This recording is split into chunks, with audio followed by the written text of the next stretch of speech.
মনের মধ্যে যতই ক্ষত থাকুক না কেন, হাসিমুখে বয়ে নেওয়ার নামই হচ্ছে জীবন। তাই বিষণ্ণতা আর শূন্যতা মিলিয়ে আজ জীবন অসম্ভব সুন্দর, আলহামদুলিল্লাহ। আমাদের সব সময় আল্লাহর কাছে শুকরিয়া আদায় করা উচিত। আসসালামু আলাইকুম। হ্যালো সবাইকে, কেমন আছেন সবাই? আশা করি ভালো আছেন। আলহামদুলিল্লাহ, আমিও বেশ ভালো আছি। ঘুম থেকে উঠেই অনেকটা সময় রোদে বসেছিলাম।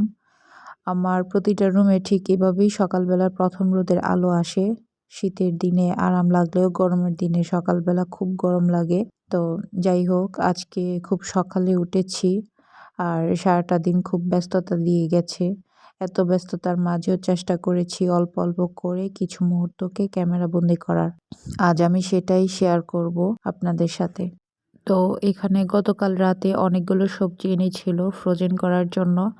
আপাতত ফুলকপি আর কিছু ক্যাপসিকাম এনেছি, পরে আরও কিছু আস্তে আস্তে ফ্রোজেন করব। আমি প্রতি বছরই এভাবে অল্প করে কিছু সবজি ফ্রোজেন করে থাকি, তবে বেশিরভাগ সময় টমেটোটা বেশি করে রাখা হয়। আর হচ্ছে একদম তাজা সবজি যদি না রাখি তাহলে পরবর্তীতে রান্না করলে খেতে ভালো লাগে না। আর আজকে দুপুরের জন্য বেগুন আর চিংড়ি মাছ দিয়ে তরকারি করব। সাথে অল্প কিছু চিকেন ছিল, সেটা ভুনা করে নেব। কাজ করতে করতে সবার কাছে একটা অনুরোধ করব, আমার ভিডিওগুলো যদি ভালো লাগে আপনাদের কাছে তাহলে প্লিজ একটি লাইক দিয়ে পুরো ভিডিওটি দেখে নেবেন। একটি লাইক দিলে ভিডিওটি সবার কাছে পৌঁছে যায়। আর আপনাদের কাছে ভিডিওটি কেমন লেগেছে, ভালো হোক বা মন্দ হোক, অবশ্যই কমেন্ট করে জানাতে পারেন। পরবর্তীতে এমন ভিডিও দেখতে চান তাহলে সাবস্ক্রাইব করতে পারেন আমার চ্যানেলটিকে। এখানে হচ্ছে আমি এখন মাংসটা হলুদ গুঁড়া, লেবুর রস আর লবণ দিয়ে ভালো করে মাখিয়ে তারপর কিছু সময় ম্যারিনেট করে রাখবো, 15-20 মিনিটের মতো। এরপর যেভাবে রান্না করে থাকি আমি এই চিকেনের তরকারি, সেভাবেই তরকারিটা রান্না করে নিচ্ছি। আর এখন হচ্ছে সবগুলো ক্যাপসিকাম ধুয়ে ভালো করে পানিটা একটা সুতির কাপড় দিয়ে মুছে নিয়েছি। আমাদের এদিকে ক্যাপসিকাম এত দাম থাকে, কোনো খাবার বানানোর জন্য যে বাজার থেকে ইনস্ট্যান্ট কিনে এনে তারপর খাবার বানাবো সেই উপায় নেই। শুধুমাত্র একটা ক্যাপসিকাম কিনতে লাগে প্রায় 150-200 টাকার মতো। সবজির এত দাম থাকার কারণেই ফ্রোজেন করে রাখতে হয়। আমি সব ধরনের সাইজ করে আলাদা আলাদা প্যাকেটে বা বক্সে করে সংরক্ষণ করে থাকি। লাল হলুদ যে ক্যাপসিকামগুলো থাকে এগুলো তো বলতে গেলে আরও বেশি দাম থাকে সব সময়। আর ফাস্ট ফুড টাইপের খাবারগুলো তৈরি করতে তো এগুলো লাগেই। খেতে যেমন সুস্বাদু লাগে, দেখতেও কিন্তু ততটাই লোভনীয় লাগে। চাউমিন বা নুডলস, ফ্রাইড রাইস এগুলোতে এই লাল, হলুদ, সবুজ 3 কালারের ক্যাপসিকাম দিলে আরও অন্য সবজি না দিলেও চলে।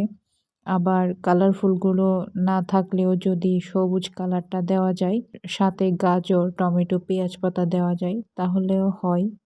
তবে যারা চায় তারা দেয়।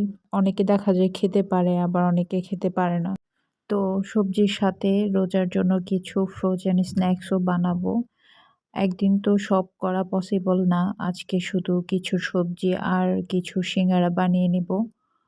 আর সাথে হচ্ছে একটু চিকেন দিয়ে, সাথে বাঁধাকপি, গাজর দিয়ে একটু রোলের পুর বানিয়ে নিয়েছি। পরে একসময় ফ্রি হয়ে কিছু রোল বানিয়ে রাখবো। রোজার জন্য সবাইকে দেখি কত কিছু করে ফ্রোজেন করে রাখে, তবে আমি কিন্তু এগুলো করি না। কারণ যেহেতু আমাকে প্রপার ডায়েট করতে হয় অল টাইম, তাই এসব ভাজাভাজি খাওয়া যায় না। তবে একবারেই যে খাওয়া হয় না তাও না, খাওয়া হয় তবে খুবই অল্প। আর সেটাও আমি নিজেই খুব হাইজিন মেনটেন করে বানিয়ে থাকি। এরপর দুপুরের কাজ কাম শেষ করে অনেকটা সময় রেস্ট করেছি। একটু মার্কেটে গিয়েছিলাম, কিছু কেনাকাটা করেছি। তারপর রাতে বাসায় এসে হচ্ছে অনেকগুলো সিঙ্গারা বানিয়ে নিয়েছিলাম।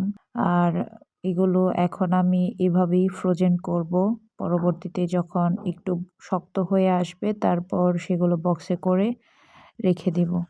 আর এখন হচ্ছে আপনাদের ভাইয়ার জন্য কিছু সিঙ্গারা ভেজে নিয়েছিলাম। দেখেন আমার সিঙ্গারাগুলো কতটা লোভনীয় আর মুচমুচে হয়েছে। খেতে কিন্তু অনেক মজা লেগেছিল। যাই হোক, সিঙ্গারা খেতে খেতে আমার আজকের ভিডিওটি এখানেই শেষ করছি। আল্লাহ হাফিজ। আসসালামু আলাইকুম।